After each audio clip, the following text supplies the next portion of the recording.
السلام علیکم غامدی صاحب۔ وعلیکم السلام۔ سر، خدا نے ہمیں عقل و شعور کے ساتھ اس دنیا میں بھیجا ہے اور ہم اپنی زندگی کے تمام فیصلے اسی کی بنیاد پہ کرتے ہیں، مگر ایک نقطہ نظر یہ پایا جاتا ہے کہ وہی جو کہ خدا کا کلام ہے اور لامحدود خدا ہے، تو اس کے معاملے میں اپنی محدود عقل کو استعمال نہیں کرنا چاہیے۔ تو میں جاننا چاہتا ہوں کہ اس حوالے سے آپ کی کیا رائے ہے؟ اللہ تعالیٰ نے ہم انسانوں کو جو عقل و شعور دیا ہے اس کے حدود متعین ہیں، یعنی انسان جانتا ہے کہ کن چیزوں میں دخل دے سکتا ہے، کن میں نہیں دے سکتا۔ یہ بالکل صحیح ہے کہ بعض اوقات ہم غلط فہمی میں مبتلا ہو کر حدود سے تجاوز کر جاتے ہیں، لیکن توجہ دلائی جائے تو انسان اپنے حدود کو سمجھ سکتا ہے۔ علم کے معاملے میں یہ بالکل واضح ہے کہ اللہ تعالیٰ نے ہمیں حواس دیے ہیں۔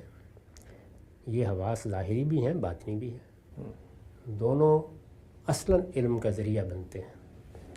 ہم ان کی قوت بڑھا سکتے ہیں، چنانچہ انسان نے اپنے تجربات سے اور آلات کے ذریعے سے یہ قوت بڑھائی ہے اور بہت غیر معمولی طریقے پر بڑھائی ہے۔ اس وقت ہم دیکھ رہے ہیں کہ ایسی چیزیں ہمیں میسر آ گئی ہیں جن سے آج سے 100-200 سال پہلے کا انسان تصور بھی نہیں کر سکتا تھا کہ کہاں تک رسائی ہو سکتی ہے۔ جی، تاہم اگر آپ اندر اتر کے دیکھیں تو اس میں بنیادی کردار اب بھی وہی حواس ادا کر رہے ہیں، یعنی وہ ہماری گویا ایک حد ہے، اس سے ہم آگے نہیں جا سکتے۔ ان کی قوت بڑھا سکتے ہیں اور وہ ہم نے بڑی حد تک بڑھا دی ہے۔ یعنی اب دیکھیے کہ ہم نوری سالوں کے فاصلے پر جو کہکشانے ہیں ان کا مطالعہ کرنے کے قابل ہوتے جا رہے ہیں۔ اسی طرح خوردبینی معاملات میں بھی کہاں کہاں تک پہنچ گئے ہیں، یہاں تک کہ اگر ایٹم یا ذرے کا دل چیر کر دیکھ سکتے تو وہ بھی کسی حد تک کامیابی ہو گئی۔ یہ سب ہمارے اس دائرے کی چیزیں ہیں۔ اس کے بعد جو صلاحیت اللہ نے ہمیں دی ہے وہ استدلال کی صلاحیت ہے، یعنی جو چیز ہمارے علم میں آ جاتی ہے ہم اس کے عقلی لوازم دریافت کر لیتے ہیں۔ اسی کو کہا جاتا ہے کہ یہ محسوس سے نامحسوس تک، معلوم سے نامعلوم تک پہنچ جاتے ہیں۔ ہمارے علم کا ایک بہت بڑا حصہ اسی پر مبنی ہے۔ یہ جو معلوم سے نامعلوم تک پہنچنا ہے اس کی بنا دو چیزوں پر ہوتی ہے عام طور پہ۔ ایک وہی حواس کے ذریعے سے ہمارے علم میں آنے والے حقائق، ہم ان کے لوازم کو دیکھتے ہیں کہ اگر یہ چیز ایسے ہے تو یہ ایسے ہونی چاہیے، یہ ایسے ہے تو یہ ایسے ہونی چاہیے۔ یہ بڑی محکم چیز ہے اس لیے کہ یہاں بنیاد ہمارے پاس ہے، لیکن انسانی عقل بعض اوقات اس سے اوپر اٹھتی ہے اور وہ اپنے متخیلے کو استعمال کر کے اس طرح کے حقائق کے بغیر بھی ایک دنیا بنانی شروع کر دیتی ہے۔ میرے نزدیک یہ جگہ ہے جہاں سے انسان اپنی حد سے تجاوز کرتا ہے۔ یعنی متخیلہ اس لیے نہیں دیا گیا، وہ اس لیے دیا گیا ہے کہ نامحسوس کو مفروضات میں بدل کے تحقیق کرے۔ یہ طریقہ نہیں ہے کہ وہ بے نیاز ہو کر اس دنیا میں داخل ہو جائے۔ تو جو لوگ اس میں داخل ہوئے ہیں ان کی تاریخ آپ فلسفے کے نتائج فکر کی صورت میں دیکھ سکتے ہیں۔ اللہ تعالیٰ تک پہنچنے یا اس کو جان لینے یا اس کی ماہیت متعین کرنے یا وہ وہی کیسے کرتا ہے، روح کیا چیز ہوتی ہے، اسی وجہ سے ہمیں تنبیہ کی گئی ہے کہ وما اوتیتم من العلم الا قلیلا۔ یہ ہمارے حدود سے آگے کی چیزیں ہیں۔ اس میں جتنا علم اللہ تعالیٰ کی طرف سے دے دیا جائے اس پر اس کا شکر ادا کرنا چاہیے۔ اس میں جو شخص بھی حدود سے تجاوز کرے گا وہ ہمارے متکلمین کریں یا فلسفی کریں، وہ لازماً اسی دائرے میں داخل ہو جاتے ہیں، اس سے آپ نہیں رک سکتے۔ بہت شکریہ۔ ہم سوالات کی جانب بڑھتے ہیں۔ سب سے پہلے ہم سوال لیتے ہیں نادیہ خان کا۔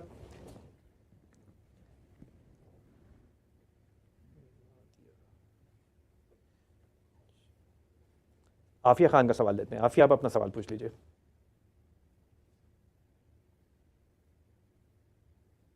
عافیہ خان اپنا سوال۔ السلام علیکم۔ جی، وعلیکم السلام۔ انا للہ و انا الیہ راجعون کی اصل روح کیا ہے؟ اب اکثر ایسا ہوتا ہے کہ جیسے واٹس ایپ گروپس ہیں جس میں بہت زیادہ ممبرز ہوتے ہیں، اس میں اگر کسی کی وفات کی نوٹیفیکیشن آ جائے تو کیونکہ ہم نے اس کو کسی کی وفات سے ہی ریلیٹ کر لیا ہے تو اتنی زیادہ انا للہ لکھنا کہ میسیجز آنا شروع ہو جاتے ہیں کہ انسان مشکل میں پڑ جاتا ہے۔